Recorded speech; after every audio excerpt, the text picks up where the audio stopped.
안녕하세요. 오늘도 사연살롱을 찾아주셔서 감사합니다.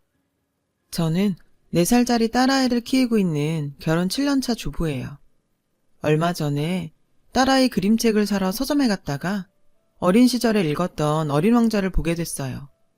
몇 장 넘기니 유명한 그림이 나오더군요.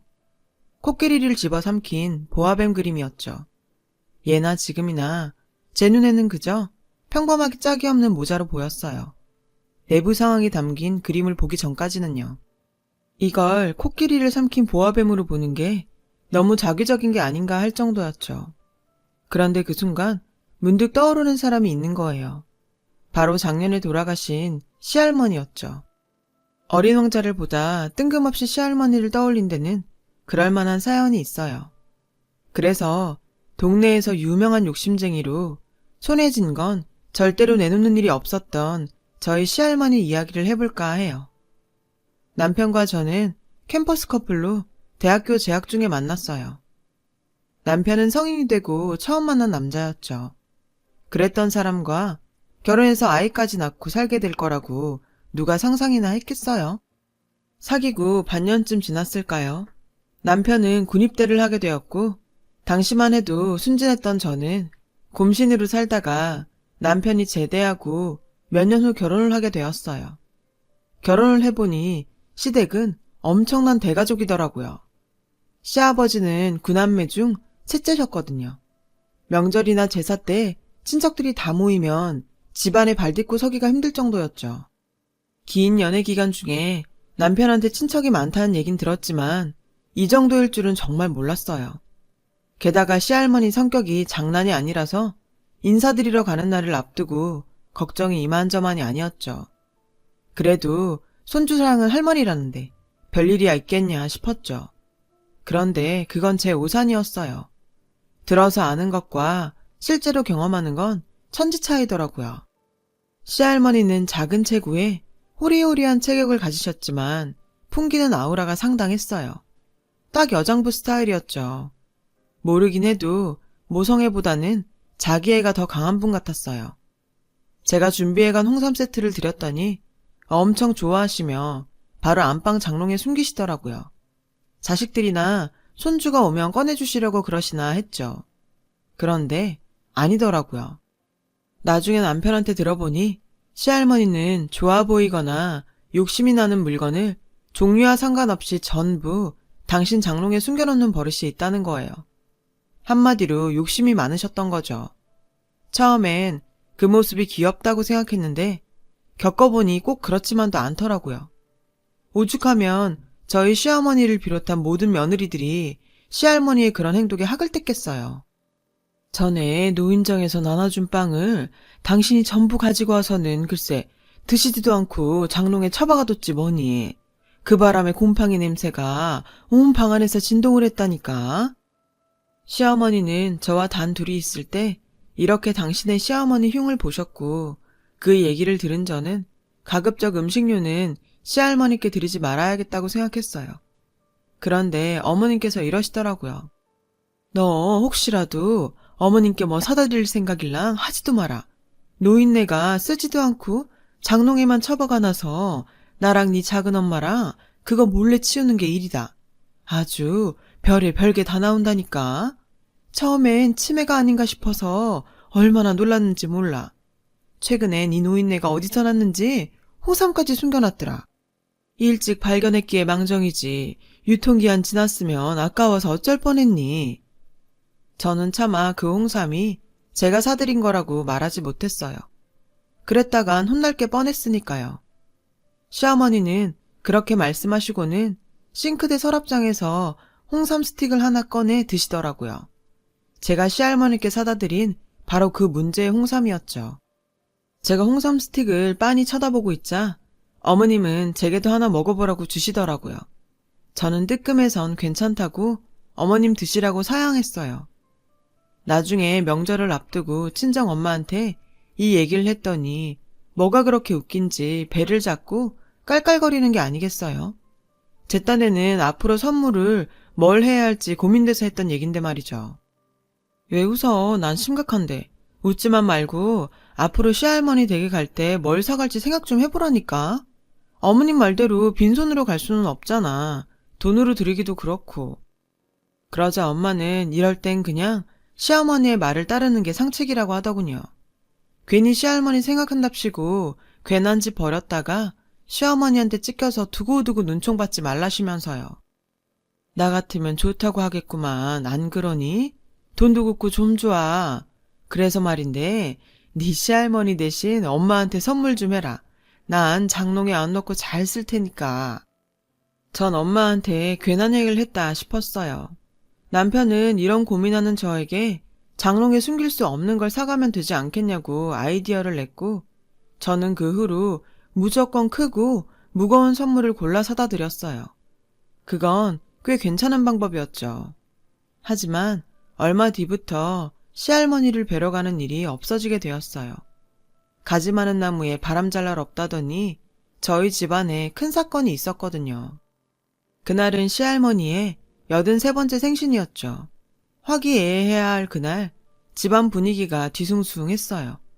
막내 작은 아버님의 사업이기 때문이었죠. 시할머니는 자신은 도와줄 돈이 없으니 나머지 자식들한테 알아서 도와주라고 딱 잘라 말씀하신 게 화근이 되었어요.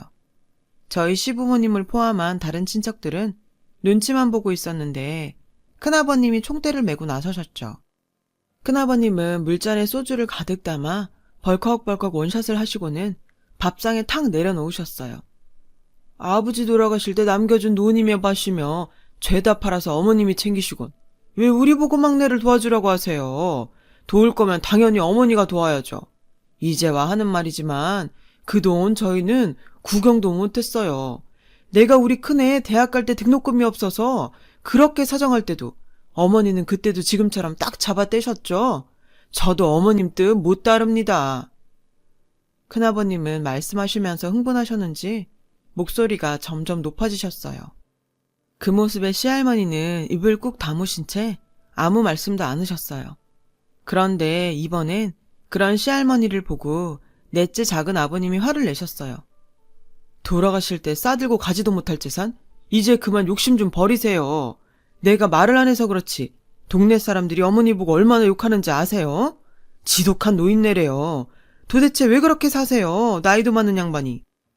넷째 작은 아버님의 말에 시할머니께선 도저히 참을 수 없다는 듯 화를 내셨어요. 뭐? 이 호랑말코 같은 놈들이 낳아주고 키워준 은혜도 모르고 지금 뭐라고 씨부려대는 거야? 시할머니는 밥상을 거칠게 밀치시고는 자리에서 일어나셨고 큰아버님과 넷째 작은아버님도 자리에서 벌떡 일어나셨어요. 순간 분위기는 험악하게 변해버렸죠.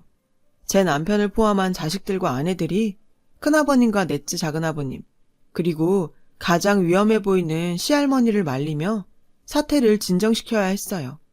하지만 그것도 잠시였어요.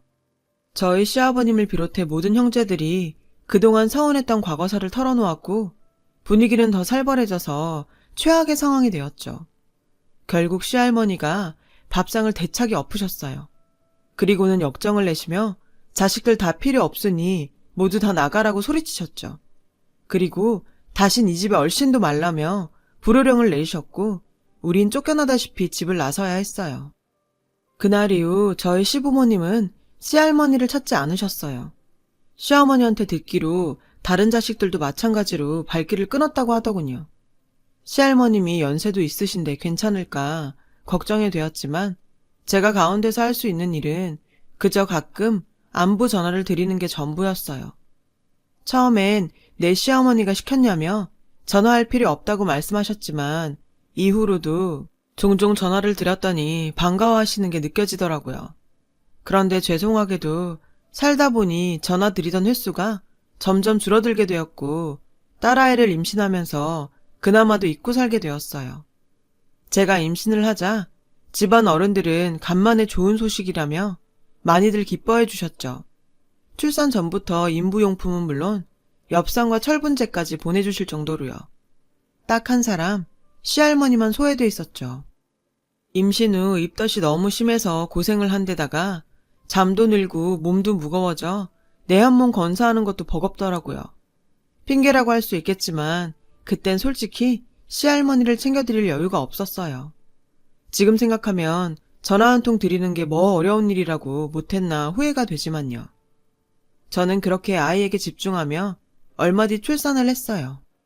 출산 뒤엔 아이를 키우느라 정신없는 날들을 보내야 했고요. 그러던 중 여느 주말과 같이 장을 보러 마트에 갔는데 시어머니께서 전화를 하셨더라고요. 전화를 받은 남편은 많이 놀란 듯 했어요. 남편의 표정에 불길한 예감이 들었죠. 그리고 그 예감은 틀리지 않았어요. 그날 밤 저희 부부는 딸아이를 친정에 맡기고 시부모님과 함께 시할머니가 계시는 곳으로 내려갔어요. 꼭 4년 만에 시할머니께 가는 거였죠. 도착해 향한 곳은 다름 아닌 병원이었어요. 시할머니가 그곳에 입원해 계셨거든요. 오랜만에 뵌 시할머니는 너무 야위셔서 뼈만 앙상하게 남은 모습이었어요. 자신의 몸보다도 훨씬 큰 환자복을 입고 의식이 없으신 채로 산소호흡기에 의지하고 계셨죠. 그 모습을 본 시아버님은 충격을 받으셨는지 휘청거리셨고 남편은 아버님을 부축해 의자에 앉혀드렸어요. 곧이어 담당 의사 선생님이 병실로 들어오셨어요. 의사 선생님은 저희 가족한테 현재 시할머니의 상태와 그간의 일들에 대해 얘기해 주셨어요. 시할머니는 그동안 섭식장애를 앓고 계셨다고 하더군요. 거의 식사도 못하신 채 포도당 주사에 의존해 생활하셨고 그런 시할머니께 몇 번이나 입원을 권하셨대요. 하지만 그럴 때마다 입원할 돈이 없다시며 밭에 나가 일해야 하니 포도당 주사나 놔달라고 떼를 쓰셨고요. 결국엔 몸이 버티지 못하고 길에서 쓰러지셨고 동네 사람들의 도움으로 응급실에 실려 오셨다고 하더군요. 그동안 자식들이 한 번도 보이지 않아 독거노인인 줄 알았다며 어떻게 부모가 저 지경이 되도록 들여다보지도 않았냐고 화를 내셨죠. 의사 선생님의 말을 듣는 내내 가족들은 아무 말도 할 수 없었어요. 아버님은 고개를 푹 숙인 채 모든 게 자신 탓이라며 자책을 하셨죠. 시어머니가 설마 이대로 못 깨어나시는 건 아니냐고 물었고 의사 선생님은 할머니가 연세도 있으시고 이미 모든 장기의 기능이 떨어져 있어서 얼마나 버틸 수 있을지 장담할 수 없다고 하셨어요. 마음의 준비를 하는 게 좋겠다고 말이죠. 그런데 그 다음 말에 심장이 쿵 내려앉는 것 같았어요. 환자 본인이 살고자 하는 의지가 없어요. 평소 식사는 물론이고 필요한 약도 제대로 드시지 않은 것 같고요. 혹시 충격받으실 만한 일이 있었던 건 아닌가요? 가족들은 아무 말도 하지 못했지만 속으로는 같은 생각을 하고 있었을 거예요. 그건 4년 전 시할머니 생신날 있었던 가족 간의 다툼이었죠. 그것 외엔 이유랄 게 없었으니까요. 그날 저녁 시아버님은 완도에 계신 큰아버님을 비롯해 모든 형제에게 이 사실을 알렸고 가족들은 오랜만에 한자리에 모이게 되었어요. 하지만 누구도 쉽게 입을 떼지 못했죠. 그렇게 한참 시간만 흘렀고 보다 못한 저희 시아버님이 얘기를 꺼내셨어요. 형도 누나도 옛날 일은 잊어버리자. 그래도 여자 혼자 몸으로 우리 구남매 키우신 분이잖아. 가슴에 섭섭한 거 하나쯤 다들 있는 거 알지만 그래도 그동안 우리 시집 장가 다 보내주셨고 노인네가 지금껏 우리 손 하나 빌리지 않으셨잖아. 그냥 그걸로 다 갚았다 치고 남은 시간 우린 우리대로 자식된 도리는 했으면 좋겠어. 그냥 형은 어떻게 생각해? 저희 시아버님의 말에 큰아버님은 담배만 연거푸 피우셨고 고모님들은 조용히 눈물을 보이셨어요. 그 뒤로 구남매는 순번을 돌아가며 한 주씩 시할머니의 병간호를 맡아 하기 시작했어요. 그러는 중에 직장에 다니는 고모님이나 남편을 대신 간병하게 된 아내들은 불만을 보이기도 했지만요. 그렇다고는 해도 상황이 상황이니만큼 합심해서 병상을 지켜나갔어요. 그렇게 모든 순번이 돌아간 2달하고 보름 뒤 시할머니는 숨을 거두셨어요. 딱 한 번 의식이 돌아오신 적이 있었는데 당시 병상을 지키던 5째 고모 얼굴을 확인하시고는 잠이 드셨다고 해요. 그래도 시할머니가 당신 곁을 지키는 자식이 있다는 걸 알고 가셔서 다행이란 생각이 들었어요. 장례를 치른 뒤 시어머니와 함께 할머니 목까지를 태우러 다시 내려갔어요. 거기서 처음 장롱을 열어보게 되었죠. 장롱 안에는 듣던 대로 별의별 물건들이 다 들어있더군요. 뜯지 않은 화장품부터 누구한테 받은 건지 갖가지 주전부리들, 달력, 당금주까지 종류도 다양하더라고요. 평소 같았으면 장롱 안을 치우시면서 한 소리 하셨을 시어머니지만 그날은 그러지 않으셨어요. 코끝이 시큰하시는지 훌쩍이시며 묵묵히 물건들을 치우셨죠.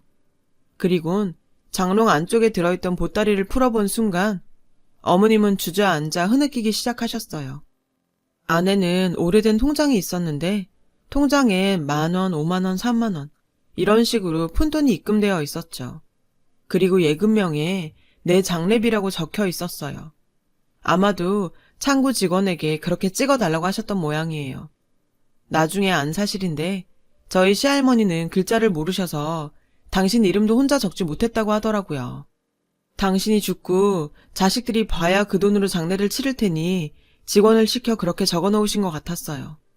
그 통장을 내려다보시며 시어머님은 한참을 우셨고 저도 눈물을 흘렸죠. 그 사이 옷가지를 챙기러 갔던 어머님과 제가 오지 않자 시아버님과 남편이 왔고 문제의 통장을 보고는 당신도 참지 못하시고 울음을 터뜨리셨어요. 이후 아버님의 형제분들도 그 통장을 보시고는 한참이나 눈물을 흘리셨죠. 결국 집안이 눈물바다가 되고 말았어요. 마지막 가시는 길까지 자신이 아닌 9자식들을 먼저 생각했던 어머님의 마음을 그제야 알게 된 거였죠. 하나같이 눈이 퉁퉁 부은 자식들을 보며 당숙 어르신은 형수가 자식 농사를 아주 잘 지었다며 그렇게 고생만 하더니 마지막은 호강한다고 웃으셨어요. 그런데 당숙 어른을 통해 의외의 사실을 알게 되었지 뭐예요. 4년 전 큰아버님을 말씀하셨던 시할아버님의 유산 얘기였죠. 알고 보니 시할아버님이 남겨주셨다는 논과 밭은 시할아버님이 살아 생전에 이미 빚으로 다 날리셔서 그동안 그 논밭에 소작을 맡아왔던 거라더라고요. 시할머니는 자식들에겐 남편의 빚에 대해서 입도 뻥긋하지 않으시고 당신 혼자 전부 짊어지셨던 거죠. 평생을 가난과 싸워가며 9남매를 키워야 했던 시할머니는 뭐 하나 온전히 당신을 위해 써보지도 못했고 그런 습관이 몸에 밴 탓에 선물을 받으면 무조건 장롱에 넣으셨던 거예요. 그런 모습이 욕심 많은 노인네로 보였던 거죠. 살아 생전에 이런 말씀을 직접 해주셨더라면 오랜 시간 동안 오해하며 살지 않아도 됐을 텐데 그 점이 많이 안타까웠어요. 4년 전 자신의 어머니 생신날 서운함을 쏟아내고 발길을 끊으셨던 큰아버님은 장례를 치르고도 한동안 시할머니 댁을 떠나지 못하셨어요. 죄스러운 마음 때문이었겠죠. 큰아버님은 주인 잃은 집과 물건들을 매일같이 쓸고 닦고 손을 보셨고 특히 장롱은 더욱 공을 들여가며 기름칠까지 하셨어요. 아마도 그렇게나마 마음의 빚을 털어내고 싶으셨던 모양이에요. 시간은 흘러 시할머니의 첫 제사가 돌아왔고 늘 시할머니의 흉을 보던 저희 시어머니는 큰어머님과 함께 정성껏 제사 준비를 하셨죠. 누구 하나 싫은 소리 없이 제사 음식을 준비하는 걸 보면 다들 여전히 가슴 한켠에 시할머니에 대한 죄송함이 남아있는 것 같다 생각했어요. 언젠가 시어머님과 길을 가다가 예쁜 꽃을 보게 되었는데 이러시지 뭐예요. 그렇게 꽃을 좋아하시던 양반이 돈은 아까워 꽃은 못 사고 봄만 되면 산으로 들로 그렇게 꽃 보러 다니셨다. 그걸 알면서도 하도 얄미워서 그 흔한 꽃화분 하나 안 사드렸는데 그게 이렇게 가슴에 맺힐 줄 누가 알았겠니. 부모님 살아계실 때 섬기길 다 하라더니 그 말 딱 맞는 말이다. 어머님은 그 얘기를 하시며 눈가가 촉촉해지셨어요. 그 모습을 보는데 문득 그런 생각이 들더라고요. 당시엔 지긋지긋하던 순간도 시간이 지나면 모든 게 추억으로 남는구나 하고 말이에요. 하지만 적어도 한 가지만큼은 절대로 추억이 될 수 없을 것 같았어요. 시할머님이 살려는 의지가 없었다던 의사 선생님의 그 말이요. 그 말이 제게는 정말 충격적이었거든요. 그런데 하루는 요가 수업을 듣다가 이런 얘기를 듣게 되었어요. 누군가 죽고 싶다는 말을 한다면 사실 그건 살고 싶다는 반어적 의미일지도 모른다.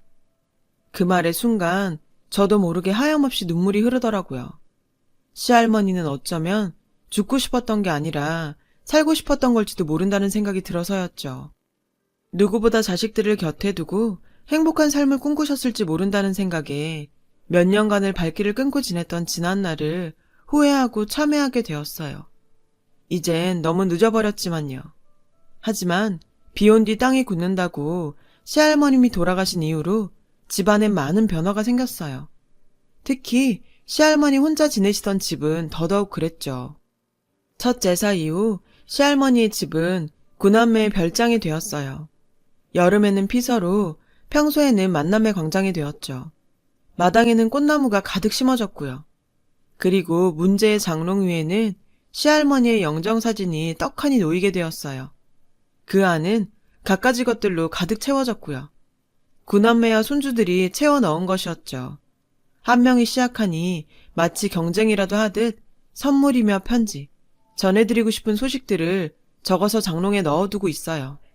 하늘에서 지켜보실 거라 믿으면서요. 사실 저도 장롱에 넣고 싶은 물건이 하나 있어요. 다름이 아닌 저희 시어머님이 중간에서 가로챘던 홍삼정이요. 처음 남편이 인사를 가자고 할 때 시할머니는 어떤 분이실까 긴장하며 골랐던 저희 첫 선물인데 제대로 전달이 안 돼서 속상했거든요. 그래서 이참에 한 상자 넣어드렸어요. 그런데 장롱문을 닫는 순간 장롱 위에 놓인 시할머니 영정사진과 눈이 마주쳤지 뭐예요. 왠지 저를 보며 웃고 계신 것 같아서 괜히 뿌듯하더라고요. 할머니, 거기서는 숨겨놓지만 마시고 꺼내두고 맛있게 드세요. 저는 누가 볼까 싶어 사진 속 시할머니께 속삭이듯 말했어요. 말도 많고 탈도 많았지만 다행히도 그렇게 시할머님은 자신을 둘러싼 오해와 벽을 허물고 가족들 모두에게 애틋한 존재로 남으셨어요. 어쩌면 지금쯤 저 높은 곳에서 자식들을 내려다보며 미소 짓고 계실지도 모르죠. 비록 가족으로 지낸 시간은 짧았지만 시할머니 덕분에 저는 많은 걸 배우고 깨달을 수 있었어요. 가지 많은 나무에 바람 잘 날은 없지만 그 가지들이 한데 뭉치면 강한 바람과 시련도 이겨낼 수 있다는 걸요. 지금까지 제 이야기를 들어주셔서 감사드려요. 여러분의 가정에 행복이 가득하시길 바래요. 여러분, 사연 댓글에 응원과 현명한 조언 부탁드려요. 좋아요와 구독은 저에게 큰 힘이 됩니다. 오늘도 좋은 일 가득하세요.